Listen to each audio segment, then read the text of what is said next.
Good morning children. Today we are going to revise chapter 3 Excel creating worksheet, and today we will revise only basic elements of the Excel and how to start an Excel program. So children, we know what is Microsoft Excel. Microsoft Excel is a part of Microsoft Office suite.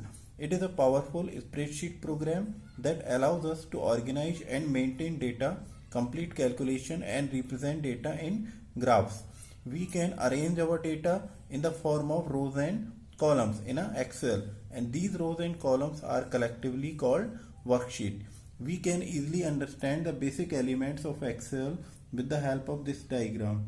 The intersection of column and row is known as cell, and each column is represented by the letter which is known as column heading, and each row is represented by the numbers which is known as row heading. A spreadsheet file is called workbook, which is like a notebook having many individual worksheets. On each worksheet, data is organized vertically in columns and horizontally in rows.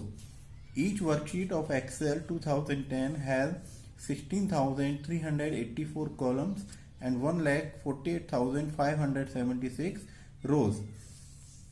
A letter identifies each column and a number identifies each row.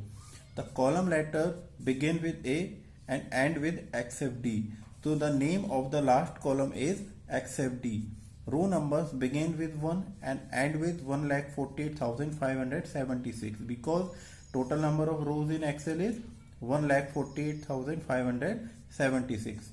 Only a small fraction of these columns and rows is displayed on the screen at a time. To view the different parts of a worksheet, we can use the scroll bar to display it on our screen. The intersection of column and a row is called cell. A cell is a basic unit of a worksheet in which we enter data.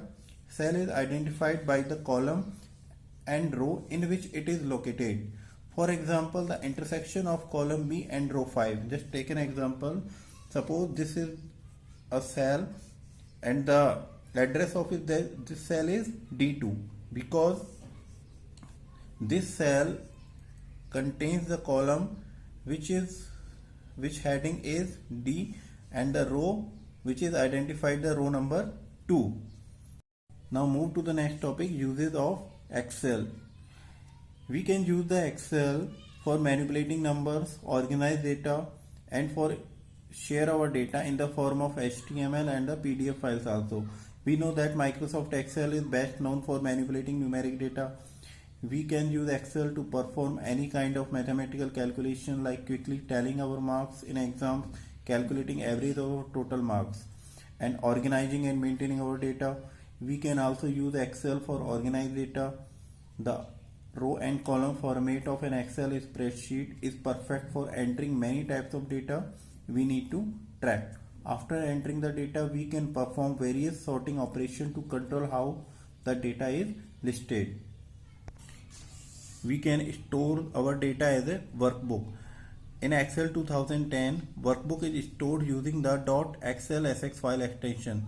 So, which is the default file extension of Excel file is .xlsx, and we can share our data also in the form of PDF and HTML.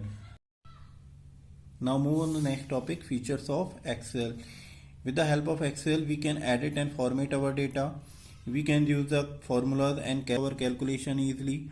We can take printouts of our worksheets and we can create chart and objects in Excel also. So how to start an Excel? To open an Excel program, first we will click on the start button, and after that we will click on the all programs. Then we will move on to the Microsoft Office.